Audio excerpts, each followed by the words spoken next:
Hello, welcome again. So as the title indicates, we're going to look at somewhat instances of indoctrination, and more specifically, I'm going to read to you from Raymond Ibrahim's site, and quite a good article that I read earlier. And yeah, here I go, basically.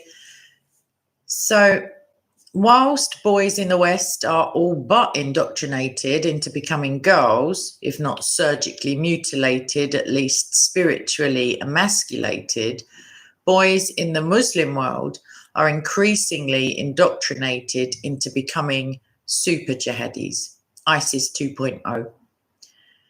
The news is coming in fast from a variety of sources. For instance, a documentary filmmaker, Alan Duncan, recently made a brief video of his visit to Al Hol refugee camp in northeastern Syria. And that's run by the Kurdish-led Syrian Democratic Forces, although 80% of the camp consists of women and, wait for it, 27,000 children, many of whom had fled ISIS. The camp is known as the womb of ISIS. In the video, highlighted in a February 2021 report, 8 to 10-year-old boys appear raising one finger, basically the Islamic salute, it's symbolic of jihad. When asked about the gesture, one boy responded, "This means the Islamic State remains." On being asked if they want to be doctors or teachers when they grow up, one boy says, "We don't want to be a doctor. We want to be a brother fighter. We want to fight the apostates." Then a woman dressed in a black burqa declares that she wants the children to become mujahideen who fight in the way of Allah, who fight the infidels. According to Duncan, the reason for all this indoctrination is that, and this is a direct quote, "there are already training camps in there. They are training the ISIS ideologies to the children. They are not teaching them A, B, and C. They are teaching them to hate the West. They are training them for future jihad. The children are victims of ISIS and their parents. They are within an extremist Islamic-controlled camp. They are not being told how to become doctors and nurses. The little girls are there to serve and to breed. The boys are there to be the future fighters and the future suicide bombers. This is the start of the new caliphate. I am certain of it." You can sense the fear in there of the religious police. They are trying to keep the structure of caliphate in there, the laws, the punishment. It's like walking in the caliphate. It's like walking into another world. A camp official agreed, adding that the women and children are radicalized. The vehicles of the humanitarian workers are even attacked with stones. The guards do feel unsafe whilst patrolling the camp. However, they are armed and trained. Similarly, in Nigeria, which, as you know, if you ever watch me, I'm talking about very often, Islamic terrorists released a 17-minute video. I'm going to link the video and the reports that I'm referencing, by the way. So they released a 17-minute video of children undergoing religious education and indoctrination sessions. And that's in like speech marks. So presumably that's what they're calling it. Okay, so according to a February 28th, 2021 report, the dreaded Boko Haram terrorists have released a video where children as young as 10 were seen being trained in the art of combat and insurgency in what it tagged next generation fighters. In the alleged training video, the child soldiers are seen being trained with sophisticated weapons such as AK-47 rifles and Zastava M21, a very powerful weapon. The images from the video show the relatively young children dressed in combat-style clothing and balaclava whilst participating in martial arts training, weapon handling training, and religious education class. Hate-filled indoctrination and training in violence is not limited to the schools of ISIS or Boko Haram. So public schools all around the Muslim world share elements of this indoctrination. Most recently, a March 2021 study exposed how the school curriculum of Turkey, for decades one of the Muslim world's most secular nations, is also increasingly full of jihadi propaganda. Some of the report's main findings follow. So the Turkish curriculum has been significantly radicalized in recent years, I read. Jihad war is introduced as a central value. Martyrdom in battle is glorified. Islam is depicted as political, using science and technology to advance its goals. An ethno-nationalist religious division combining neo-Ottomanism and pan-Turkism is taught.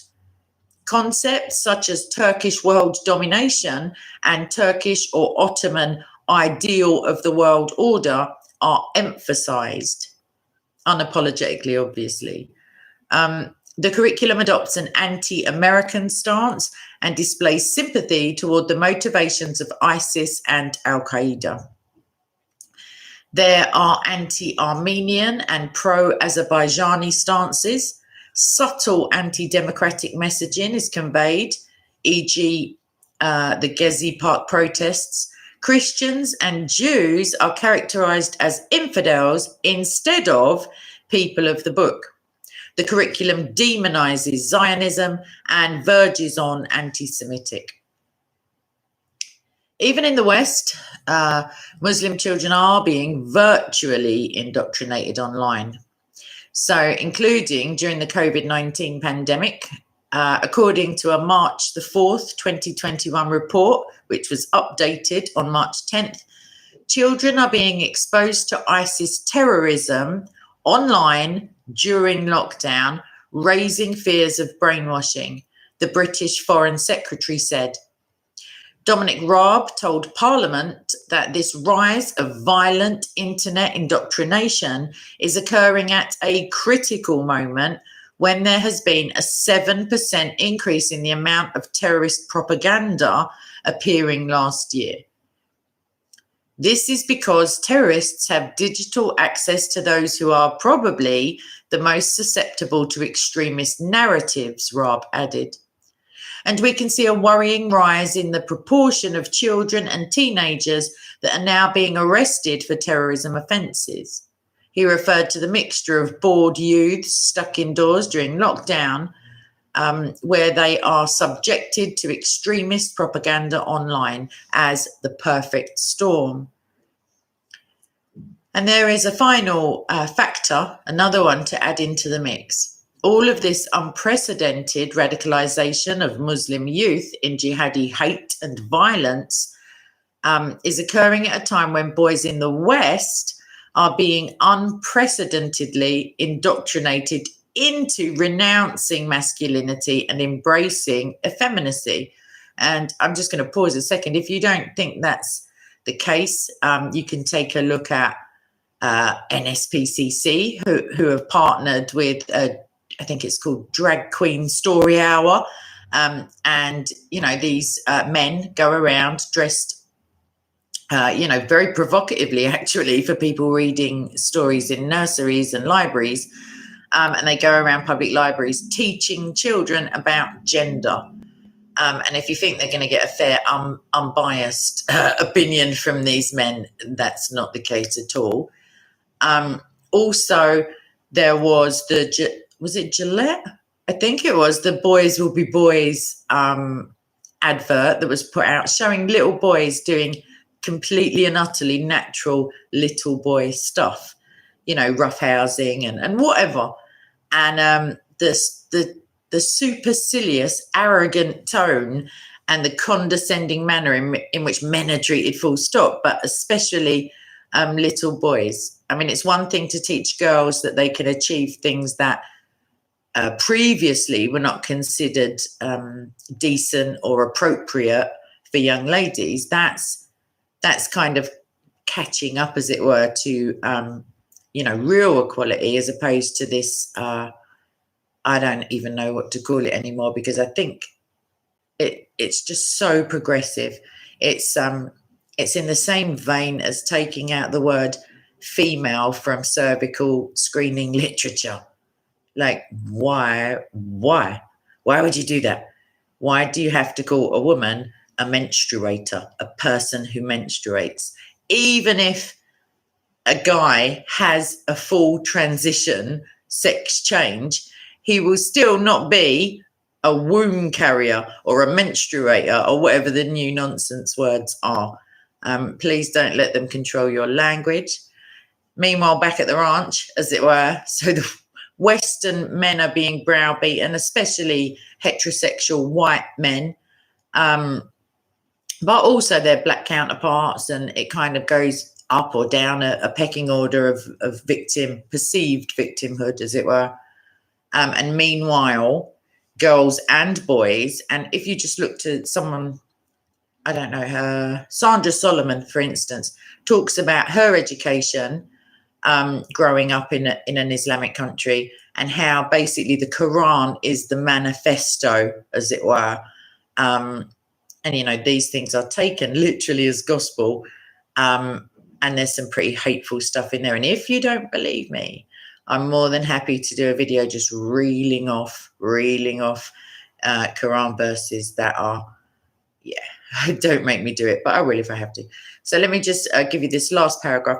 So it says, there's another factor to add into the mix. All of this unprecedented radicalization of Muslim youth into jihadi hate and violence is occurring at a time when boys in the West are being unprecedentedly indoctrinated into renouncing masculinity and embracing effeminacy. And what will happen in a few decades, when all these boys, those raised on absolute hate and violence, and those raised on absolute tolerance and non-violence, become the world's decision makers. And that's quite a scary thought, actually. So I just thought I would share that with you, because I found that quite interesting, and the comparisons that were drawn. And obviously that could be looked at in much more depth with verses and stuff to support it.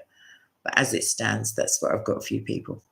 So I hope to, I don't know that it will be tomorrow. It's possible. It's a related topic. I'm going to do quite a lengthy stream on the cult of wokeness and how Christians are converting to it, unfortunately. And I don't believe that they actually know what they're signing up for.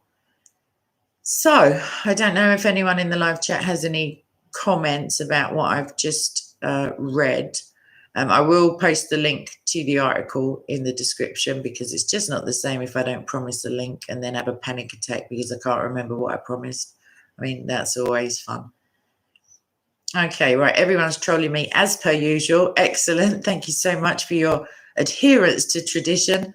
Okay, then. So I'm going to wrap the stream up. I may do a short vid later, but I'm going to spend some time recording the lengthier one, because I've got some other stuff to do tomorrow. So on that bombshell, I will say I will see you, or either you'll see me later, or I'll see you tomorrow, as it were. All right, take care and God bless you.